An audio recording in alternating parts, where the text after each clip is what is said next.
Hello, and welcome back to the Roan Critter channel. So, I just came back from seeing Black Widow. This is the first Marvel movie to come out in Phase 4 since the pandemic, and since their last movie in 2019, Spider-Man Far From Home. It's been 2 years since any of us have seen a Marvel movie, or a new Marvel movie anyway. It is set right after Civil War, pretty much. So it's a bit of a straightforward movie, really, in a way. It depicts our heroes meeting up and assembling the only people they know that will be able to take down the Red Room, and then they go do it. A basic plot, really. There's not much nuance to it. The music is a bit generic. It's all strings and stuff. I was hoping they'd bring back the Black Widow leitmotif from the Avengers that Alan Silvestri put together. Sadly, it does not return here. Is it a good movie?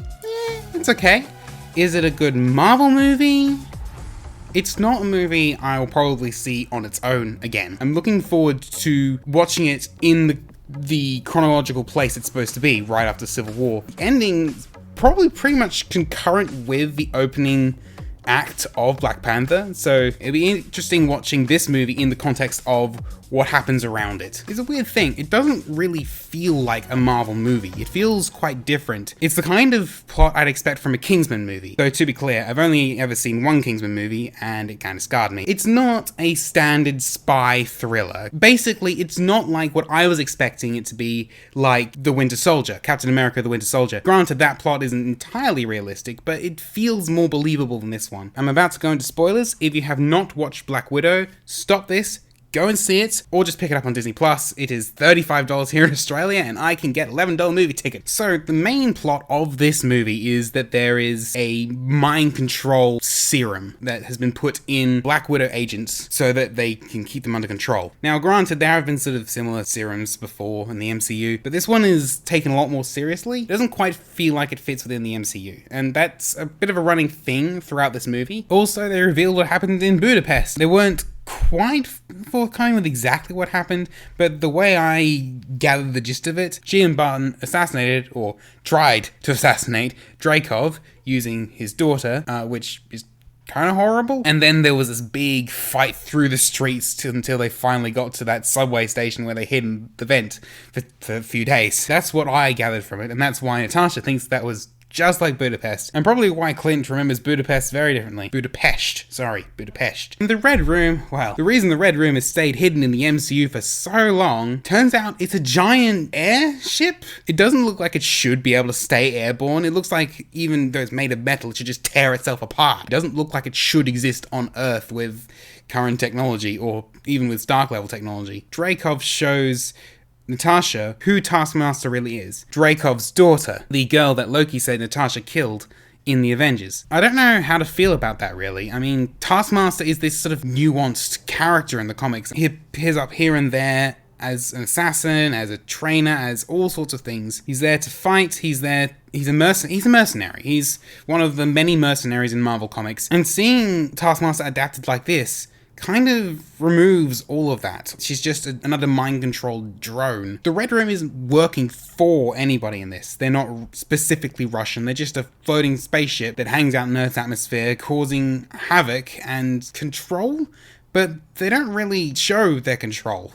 They're just there. I don't know. It's a little weird. It doesn't really... It's kind of out of place. Part of that is possibly because we're so far into the MCU, revealing another organization controlling everything wouldn't really work. It could also be that, just because this is a prequel, it's a flashback, it's set halfway through the MCU, so it has to shoehorn in a big threat to be there that we haven't heard of before, after when it's set. It doesn't quite work, but they did what they could, I guess. Unlike most films, their plan to break into the Red Room and take it down goes perfectly to plan. And then there is probably the most ridiculous action scene. It's in the trailers, but I really didn't expect it to be like this. There is a mid-air battle scene between Black Widow and Taskmaster. It is the most ridiculous scene and is not something that I would expect from what should have been a spy movie or a political thriller. Just the extent to the nonsense that I was expecting was the kind of nonsense that we got in The Winter Soldier. This movie is a bit ridiculous, to be honest. And then there is a single post-credits scene, post-Endgame. Oh my goodness.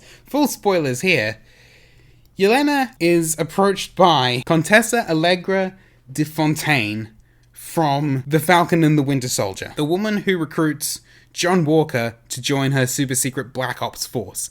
Turns out, Yelena has been working for her for some time. Gives her a photo of the person she says is responsible for Natasha's death, Clint Barton. Yelena is supposed to appear in the Hawkeye TV show that's coming up. We'll see how that plays out. I expect Yelena to be more of a movie character, and by the looks of this, she's going to be more on the TV screen. However they do it, they'll find a way to work it through together. Kevin Feige's been running the whole series for a long time. He knows what he's doing. There has not been a Marvel failure thus far. Well, maybe with the exception of Thor: The Dark World. But they learned from that. Feige has been able to masterfully put together these stories for 13 years now. So I'm sure that however he plays out Yelena's story, it'll be at least alright. And that is this movie. It is alright. It is an okay movie. When it comes down to it, there are really 5 things that really stand out for me in this movie that make me not like it as much. Firstly, the plot is blunt. It's very simple. It's get from A to B to C to D, and the final plan,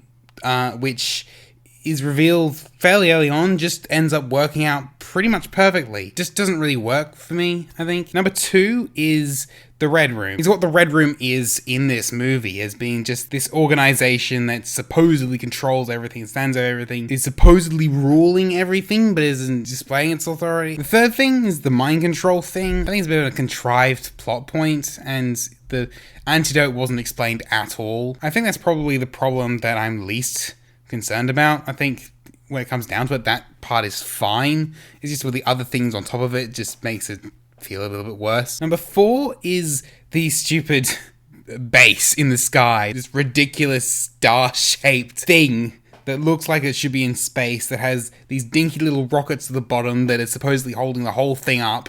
It's not falling apart. That is... And the fact that in the ridiculous fight scene between Natasha and Taskmaster in the air as it's falling apart, that was ridiculous. Oh, and in CinemaSin style, Natasha survives this. No parachute, no nothing. She just slows down slightly, hits the ground, and she's totally fine. What? And the 5th thing is Taskmaster. They completely butchered Taskmaster here. I'm more okay with the concept of using Dreykov's daughter here. It's a nice callback to what Loki said in the Avengers. You know, this isn't the first time villains have been adapted this way in the MCU.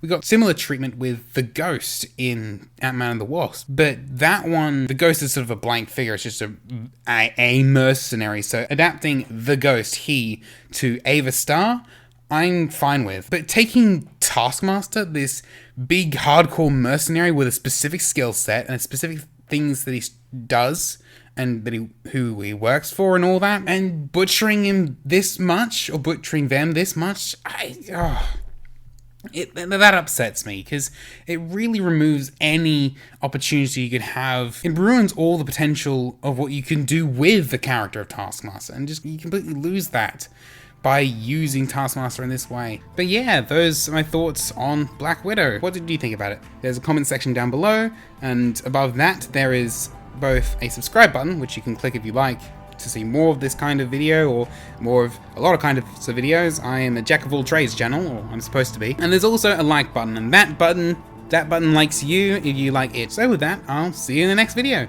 See ya!